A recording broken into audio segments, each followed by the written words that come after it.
Hey guys, this is Matt from Optimus Futures. Sorry I haven't been with you in quite some time.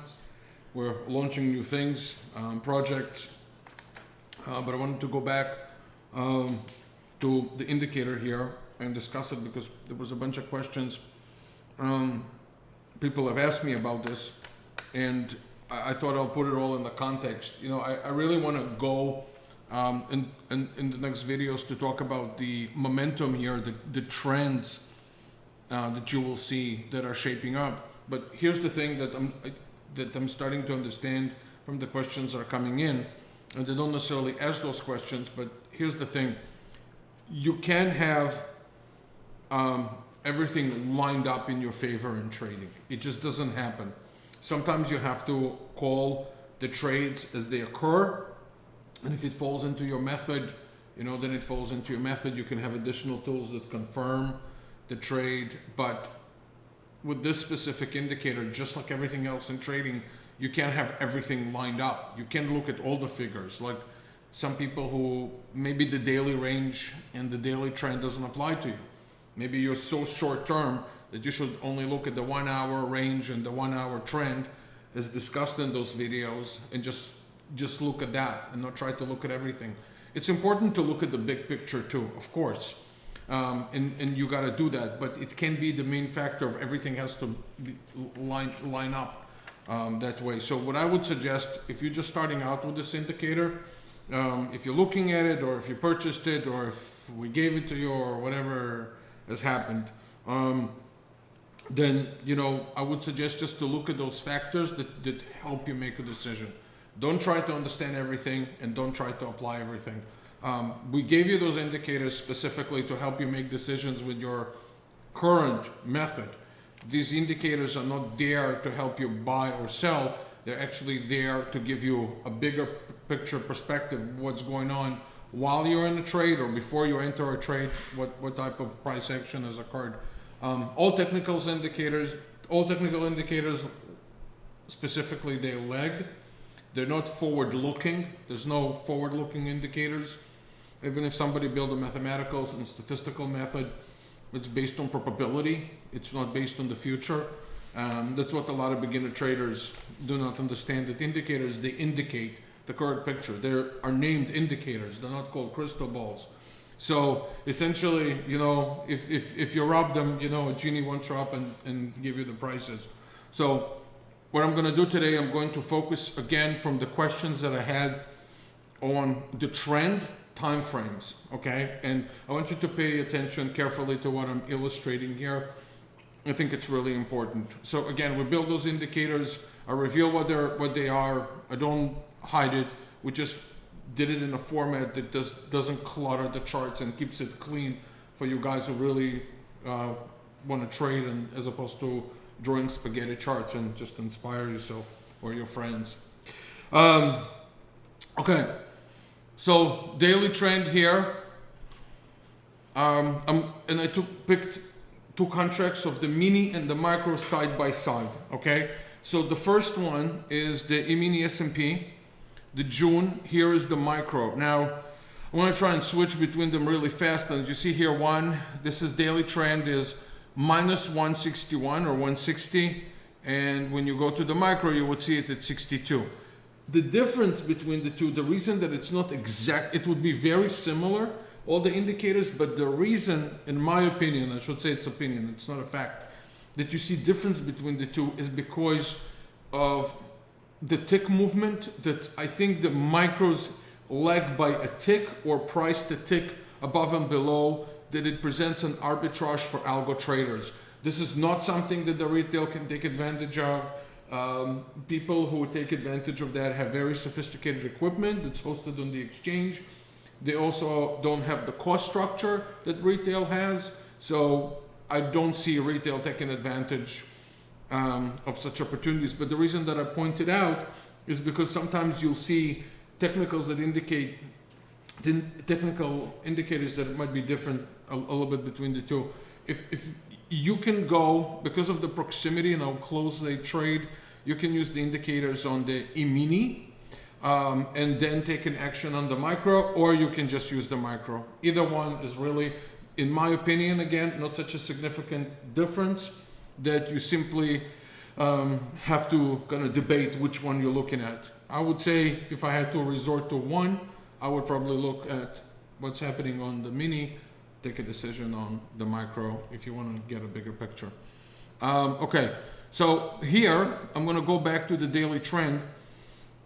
One of the questions that I've actually was asked, which was a very good question, is somebody who said, if I'm in a trade, how does it help me? So that's really good. So if you're looking at again, those are exponential moving averages. For those of you who don't know the difference between simple and exponential puts mathematically more significance on the recent period than the previous period, as opposed to a simple average that says all days are the same. Exponential say what happened recently has more weight.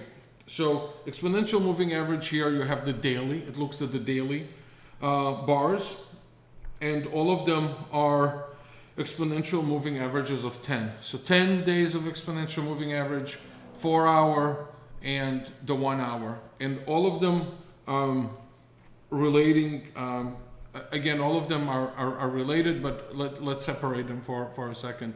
So if you go from daily, it's somebody who, I would assume if you look at the daily, it's somebody who's a swing trader.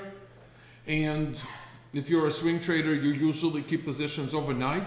Some people consider themselves swing traders because they trade once a day and they might just do one trade a day and they just withstand the whole session. But I think by definition, daily trend is something that a person would hold overnight or a number of days. Clearly you need the margins and so forth. Most people day trade the instrument, but to each his own.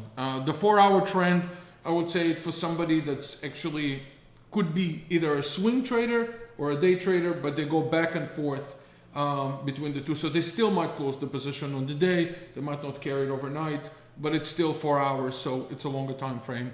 And you have the 1 hour trend. I would say, even if you trade 5-minute charts, 15-minute charts, this is what you want to look at. So again, you go from long term to short term. It doesn't matter, it doesn't matter if you skip those and you just look at one. Honestly, I believe in simplicity. You're not missing anything but not looking at the others. It just gives you context. So let's assume you're a short-term trader and right now you're short, right? And right now it's 3:05. You still have, an hour and a half to the close. Actually, an hour and 10 minutes. If to the cash market, the market works until 5 with a 30-minute break. But let's assume you just want to trade all the way to 4:15, which is the Eastern time for the closing of the stock market. So that would be the most liquid time as the market closes. That you'll see an increase in volume. In any case, you would see. Let's say that you're short right now. Okay. Again, depends from where and so forth. But you don't know whether you should decide to stay in a trade or not. Since the market did not move a lot on the 1 hour trend from the exponential moving average, you can still stay in the market. Again, I'm going to talk about it in the next videos about the momentum and the momentum and the trend. But you see here, it doesn't take a genius to read it, that the trend is plus. It's very strong today, combined with the 1 hour trend that didn't move that much from the exponential moving average. You still have a chance to stick around until the end. And again, nothing that I say is in absolute terms. Market can flip, can go up. I'm only talking from opinion and what I consider a probability. So I would still stay short the market. And here you have the micro, which indicates, let's see, the micros are actually the micros are the same on the 1 hour trend, which is good. Okay, let's go to the Dow. Dow is the same thing. You have 0.3%. If you're short, the same. Very strong trends today. And again, I don't want to discuss it in this videos, but these colors here change, right? They change. Same thing here. Strong trends, only moved 0.5%. And when you work with an indicator, as much as you learn the market when you trade, you learn how what's the best way for your use of that indicator, whether to even use it at all. But only you can decide that. So just the same way, I don't believe in intuition. I don't believe that if you just stare at the markets or stare at indicators, you'll understand how they work. That's what a lot of demo traders do. They think if they are stick on it for 4 years and 5 years or 4 months, they'll understand and they'll develop a method. It doesn't work. A method is just as good when you practice it real time, when you actually trade. So here, as you take decision, actual trading decision based on this indicator, you can decide whether it's helpful or not, or how to use it. Let me give you an example. Maybe here 0.38% is enough as far as the move to take a profit. Maybe it moved enough, again, you know, if you're short, you know, it didn't move that much from the exponential moving average with a strong trend, you can still have a chance of taking, you know, doing that, staying in the trend. On the other hand, if you see here, the 1 hour range here, and we discussed the ranges in the markets, right? So here you have the 1 hour range, and this is how much the ATR has moved today.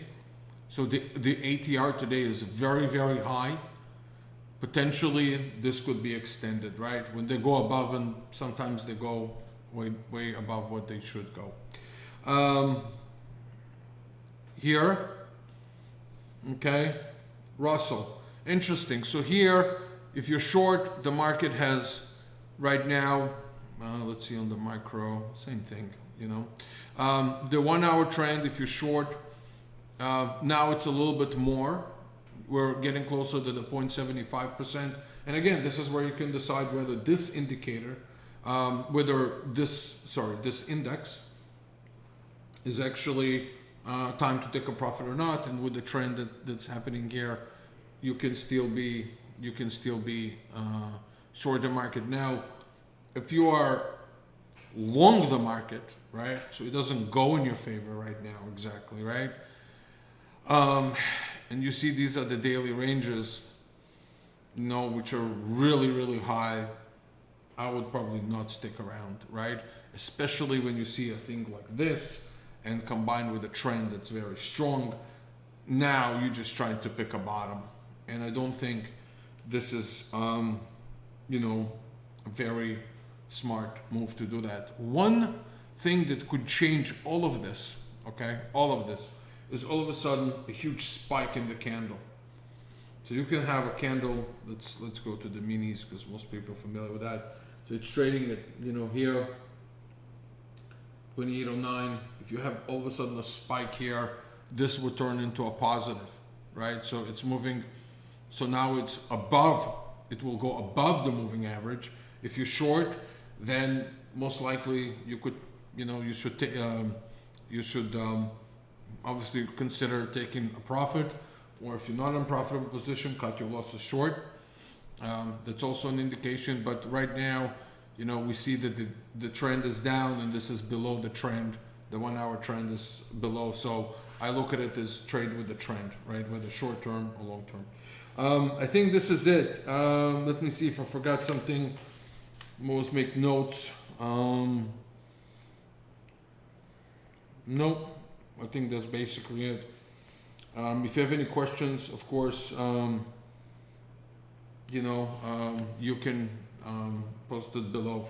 As the last comment, again, what we want to do with everything else that we trade, we want to determine at every point in time, and you know, and of course we don't have we all always going to have hindsight after we close a trade. But what we're trying to do is that where is the trend going to end, right? Of whatever we trade, whether it's 1 minute, 15 minutes, within that time frame, where does it end and where we're going to go and you know, take a profit or cut our losses short. And this is what we're trying to determine all the time. So again, you know, condensing it to a small number of indicators, it would really help you. Okay, so as I promised, in the next videos, I'm going to focus specifically on the trend. And just to give you a little bit of an intro, it's going to be trend plus plus, it's going to be trend. then it's going to be a range, that it's a sideways market. So even if, let's just assume it would actually literally would say here range. So if the high trend, for example, was minus, but you're going in a range, then there's not much movement, right? So it went down and then it started going sideways. Maybe it's time to get out. This, by the way, is my favorite indicator here. So what I'm trying to do is go from ranges, from ATRs to exponential moving averages to trend, and so that gives me a picture. If I was you, I would, and if you're a day trader, I would just stick to 1 hour, and just look here at you know, the CTF, which is the shorter time frame as opposed to a higher time frame. Okay, that's it for now, guys. I hope you enjoyed it. Trying to educate you as much as I can about trading, even if you don't get this indicator. I always speak honestly about trading and its challenges. So I hope you subscribe to this channel. I hope you click that you like it, and I'd love to earn your business, whether you're trading futures or Forex. We're always grateful for customers, to customers, and you know, who are coming in and for your business. So until next time, this is Matt Z, Optimus Futures. Have a great weekend. Today's Thursday, so probably won't do a video tomorrow. We'll do one after Memorial Day. Enjoy your weekend. Have a great time with your families. Take care. Bye.